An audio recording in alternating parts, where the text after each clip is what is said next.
अस्सलाम वालेकुम students, welcome to CBEL concept based education learning YouTube channel. मैं हमाद अहमद, आपका ट्यूटर। जैसा कि आप स्टूडेंट्स को पता है, हम इस साल exam preparation for ADP part 1 जिसे बीकम पार्ट 1 और ADP पार्ट 2 जिसे बीकम पार्ट 2 भी बोलते हैं करवा रहे हैं। आप स्टूडेंट्स ज़्यादा से ज़्यादा चैनल को ज्वाइन करें, वीडियोज़ को लाइक करें और इस चैनल को सब्सक्राइब भी किया करें ताकि आपके साथ साथ दूसरे का भी फायदा हो जाए। और आप जो स्पेशली बीकम पार्ट 1 के स्टूडेंट्स हैं उनका इस चैनल को सब्सक्राइब करना बहुत ज़रूरी है, क्योंकि नेक्स्ट ईयर में इंशाल्लाह ताला आपको बहुत अच्छे से तैयारी करवाई जाएगी। आप स्टूडेंट्स अब अपने माइंड में ये चीज़ रखें कि इस वीडियो में आपको जो चीज़ मैं गाइड करने लगा हूं वो है आपने एग्जाम में कौन सा क्वेश्चन पहले अकाउंटिंग का सोल्व करके आना है। बीकम पार्ट 1 के बारे में बात कर रहा हूं, कौन सा आपने सेकंड नंबर पे, कौन सा थर्ड, कौन सा फोर्थ और कौन सा फिफ्थ नंबर पे सोल्व करके आना है। और प्लस आपको हर चैप्टर के मतलब हल्का हल्का सा गाइड भी करता हूं। सबसे पहले चलते हैं BRS में दो चीजें होती हैं स्टूडेंट्स आपके पास। एक होता है खाली BRS, एक होता है आपके पास रिवाइज कर। खाली BRS की बात करें ना तो आपके पास एक फॉर्मेट बनता है जिसमें यहाँ पे ऐसे लिखते हैं ऐड, फिर यहाँ से लिखते हैं ऐसे लिखते हैं लेस। ठीक है स्टूडेंट्स, अब आप देखें BRS आपने किस तरह सोल्व करना है। छोटी सी आपको ट्रिक बताने लगा हूं। आपने ऐड में क्या क्या लिखना है, आपने लेस में क्या क्या लिखना है। स्टूडेंट्स जितने भी अनप्रेजेंटेड चेक, अनइशूड चेक याद रखते जाएं, साथ साथ बात नोट करते जाएं। Unpresented cheque, unissued cheque, unpaid cheque, ये जितने भी चेक हैं ये आपने हमेशा क्या करने हैं, ऐड करने हैं। ठीक है। लेस क्या करना है, लेस में क्या करना है, आपने अनक्रेडिटेड चेक, अनकलेक्टेड चेक, ये अनडिक्लेयर्ड चेक, ये सारे आपने किस में लिखने हैं, लेस में लिखने हैं। ठीक है, याद रखते जाना। इसके अलावा अब दो चीजें, ये तो वैसे भी ना आपको बेसिक चीज ये आपको पता होती है, मतलब ये तो कॉलेज वगैरह वालों ने ना ये बताई हुई होती हैं चीजें। अब जहाँ पे ना स्टूडेंट्स अक्सर जहाँ पे उनको कंफ्यूजन आती है या जहाँ पे वो मतलब क्वेश्चन जहाँ पे उनसे सोल्व नहीं होता। अब देखो दो चीजें होती हैं, इन दो चीजों से ना के बाद ना दो चीजें होती हैं आपके पास। एक होता है इनकम, एक होता है एक्सपेंसिव। याद करें जब हम जर्नल एंट्री पास करते हैं ना, तो जर्नल एंट्री पास करने का असूल ये है कि जितने भी एक्सपेंसेस होंगे ऑल एक्सपेंसेस वर इंक्रीज जब होंगे हम उसको डेबिट करेंगे। लेकिन यहाँ पे उल्ट है, जब भी आपको एक्सपेंस नजर आ जाए ना, आपको एक्सपेंस नजर आ जाए कि खर्चा हुआ है, बैंक चार्जेस एक्सपेंस ही है ना, खर्चा हुआ है, तो याद रखिएगा स्टूडेंट्स खर्चे को हमेशा आपने डेबिट, मतलब ऐड का मतलब होता है डेबिट, लेस का मतलब होता है क्रेडिट। ठीक है ना। तो स्टूडेंट खर्चे को आपने हमेशा उल्ट काम करना है। वैसे तो खर्चे जितने भी हैं वो डेबिट होते हैं ना, लेकिन आपने लेस में लिखने हैं। जितने भी आपको खर्चे नजर आ जाएं आपके BRS, सिंपल BRS के क्वेश्चन में, आपने उनको लेस करना है। मेरी बात को समझ रहे हैं। लेकिन एक चीज अपने माइंड में रखनी है, जो वो अकाउंट बनाने के लिए कह रहा है क्या वो खर्चा उसी अकाउंट से रिलेटेड है ना, फिर आप हमेशा लेस करोगे। अगर वो किसी दूसरे अकाउंट नंबर 2 के रिलेटेड हुआ, आप फिर उसको ऐड करोगे। डन हो गया। अब जितनी भी इनकम्स होंगी वो स्टूडेंट्स, इनकम अक्सर इंक्रीज हो तो क्या होती है, क्रेडिट होती है ना, तो आपने इसमें रिवर्स काम करना है, आपने इसमें ऐड करनी है, यानी कि डेबिट करनी है। मैं कहना ये चाह रहा हूं जितनी भी इनकम्स हैं उनको आप डेबिट करेंगे यानी ऐड करेंगे, जितने भी एक्सपेंस होंगे उनको आप क्रेडिट करेंगे यानी लेस करेंगे। ठीक है। और आपका कोई चेक डिसऑनर हो जाता है तो चेक डिसऑनर हो जाए वो भी एक तरह के से खर्चा ही होता है, उसको भी आप लेस में ही लिखते हो। ठीक है। ये आपका मैंने BRS में बता दिया कि ये टेक्निक से आपने BRS को सोल्व करना है। ठीक है। ये मेरी बात, अगर जब क्वेश्चन कर रहे हो ना तो वीडियो को पास रख के बार बार वो मेरे वर्ड सुनेंगे ना, आपको पता चलता जाएगा हाँ जो सर ने बताया था वो उस तरह से मैंने माइंड लेके चलना है। अब फर्ज करो स्टूडेंट्स आप बना रहे हो रिवाइज्ड कैश बुक, तो इसमें क्या करोगे, रिवाइज्ड कैश बुक। तो स्टूडेंट्स इसमें आपने क्या करना है, ध्यान से सुनिएगा। आपको पता है ना रिवाइज कैश बुक में एक तो रिवाइज्ड कैश बुक बनती है, फिर BRS भी बनता है। तो याद रखिएगा रिवाइज कैश बुक में हमेशा आप दो चीजें लिखोगे। मेरी बात को बड़े अच्छे से माइंड में रखना है। रिवाइज कैश बुक में दो चीजें लिखोगे। क्या वो दो चीजें हैं, वो दो चीजें हैं इनकम और एक्सपेंडिचर्स, इनकम और एक्सपेंसेस। जितने भी इनकम होंगे वो यहां पे हम क्या किया करते थे, लेस किया करते थे। रिवाइज कैश बुक में भी आप लेस ही करोगे।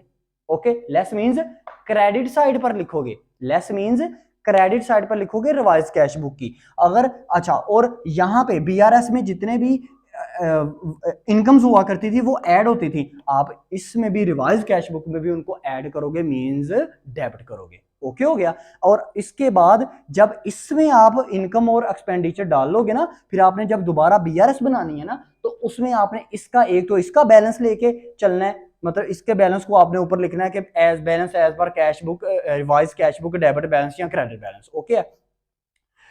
फिर इसमें जो चीजें डालनी है ना BRS में स्टूडेंट्स, वो आपने डालनी है। बाकी दो चीजें रह जाती हैं, क्या, अनप्रेजेंट चेक और अनकलेक्टेड चेक वगैरह, ठीक है। अनप्रेजेंट चेक क्या होते थे, डेबिट यानी ऐड, अनकलेक्टेड या अनक्रेडिटेड चेक क्या होते हैं, क्रेडिट यानी कि लेस, ठीक है। ये इस तरह से आपका बीआरएस इंशाल्लाह सोल्व हो जाएगा। अब इसके बाद बात करते हैं हम रेक्टिफिकेशन ऑफ एरर का। अब देखो रेक्टिफिकेशन ऑफ एरर में आपको छोटी सी चीज बता देता हूँ। देखो स्टूडेंट्स, आप ना जितना भी रेक्टिफिकेशन ऑफ एरर करते हो ना, आप क्या करते हो, आप करते हो राइट एंट्री, रोंग एंट्री, फिर रेक्टिफाई एंट्री, ठीक है। करेक्ट एंट्री, रोंग एंट्री, रेक्टिफाई एंट्री, ऐसे कर लो ना। तो बात सुनो, आपने ना जब भी रेक्टिफिकेशन ऑफ एरर की एंट्री पढ़नी है ना, तो उसमें आपने ये इमेजिन कर लेना है कि आया कि मुझे किस चीज में गलती है। जैसे उसने एक लाइन लिखी होगी, purchase building ₹4, purchase building purchase किया है ₹4, 3 लाख, 3 लाख का 3 लाख की बिल्डिंग परचेज किया, बट रोंगली डिपॉजिटेड, इस अमाउंट को डिपॉजिट कर दिया किस में, फर्नीचर अकाउंट में। अब इसमें कौन सा अकाउंट गलत हुआ है, इसमें फर्नीचर अकाउंट सिर्फ अकाउंट की मिस्टेक है ना। तो स्टूडेंट मैं आपको समझाना क्या चाह रहा हूँ, रेक्टिफिकेशन ऑफ एरर में ना 3 तरह की गलतियां होती हैं। एक गलती होती है अकाउंट एरर की, अकाउंट एरर की, एक होता है अकाउंट एरर, जिसमें स्टूडेंट भला क्या होता है, अगर बिल्डिंग हो ना, तो बिल्डिंग में डालने की बजाय ना उस अकाउंटर ने किस में डाल दिया, उसने डाल दिया फर्नीचर में। तो इसमें इन एंट्रीज में आप क्या करोगे स्टूडेंट्स, आपका बिल्डिंग की जगह फर्नीचर आ जाएगा रेक्टिफाई एंट्री में, और दूसरी जगह आपका क्या आ जाएगा, सस्पेंस अकाउंट आ जाएगा। डन है। फिर इसमें दूसरा जो एरर होता है वो आपका आता है टोटल एरर। ध्यान से समझते जाना, टोटल एरर। अब टोटल एरर स्टूडेंट क्या होता है कि मैंने बिल्डिंग के अकाउंट में लिखना था लिखा 1 लाख रुपया, राइट, मैंने करेक्ट ये लिखा, लेकिन गलती से मैंने लिख दिया 2 लाख रुपया। तो यहाँ पे देखो लिखा मैंने बिल्डिंग में, लेकिन लिखना था 1 लाख, लिख दिया 2 लाख। अब ये देखो अमाउंट की मिस्टेक है ना, तो इसको मैं क्या कहूंगा, इसको मैं टोटल एरर कहूंगा। अब ये अगर ज्यादा लिख दिया तो ओवरकास्ट, कम लिख दिया तो अंडरकास्ट। डन हो गया। एक तीसरा एरर आपके पास होता है स्टूडेंट्स, वो आपके पास होता है कॉम्प्लेक्स एरर। कॉम्प्लेक्स एरर, ये किसको कहते हैं कॉम्प्लेक्स एरर स्टूडेंट, ये ऐसे होता है कि फर्ज करो मैंने बिल्डिंग के अकाउंट में एंट्री पास की 2 लाख की, एक तो मैंने गलत क्या किया, एक तो मैं बिल्डिंग को मैंने फर्नीचर कर दिया, फर्नीचर लिख लिया अकाउंटेंट साहब ने, और दूसरा उसने अमाउंट की जगह 2 लाख की जगह 3 लाख दे दिया। अब देखो इसमें ना दोनों चीजें गलत हो गई, क्या आपका अकाउंट भी गलत हो गया, आपकी अमाउंट भी गलत हो गई। तो इस तरह स्टूडेंट्स आप ना इस एंट्री में आप ना दोनों को रेक्टिफाई करोगे, ठीक है। अब आप देख लेना, मैंने इंपॉर्टेंट क्वेश्चन बता दिए, अब आपने उन इंपॉर्टेंट क्वेश्चन को अपनी नजर में रख के, मद्देनजर रख के आपने उससे ना ये सारी चीजें करनी है। ये हल्का सा मैंने ट्रिक बताई है, शायद ये आपके काम आ जाए, लेकिन अगर फर्ज करें आपके नहीं भी काम आती ना, तो मैंने जो क्वेश्चन आपको दिए आपने उसको ना बहुत अच्छे से प्रिपेयर करो, ठीक है। ये आपके 2 चैप्टर्स हो गए। अब स्टूडेंट्स अगर हम अपने नेक्स्ट चैप्टर की अगर हम अपने नेक्स्ट चैप्टर की बात करें, तो वो चैप्टर है हमारा अकाउंटिंग, फाइनल अकाउंट है, ठीक है ना, फाइनल अकाउंट, सॉरी वो फाइनल अकाउंट। अब फाइनल अकाउंट में स्टूडेंट्स आपने क्या करना है, आपने एडजस्टमेंट को याद रखना है, ठीक है। आपकी बुक के एक पेज पे आपको डायरेक्ट एक्सपेंस, इनडायरेक्ट एक्सपेंस बताए होंगे, आपने वही डायरेक्ट एक्सपेंस और इनडायरेक्ट एक्सपेंस को याद रखना है। एडजस्टमेंट को अच्छे से प्रिपेयर कीजिएगा,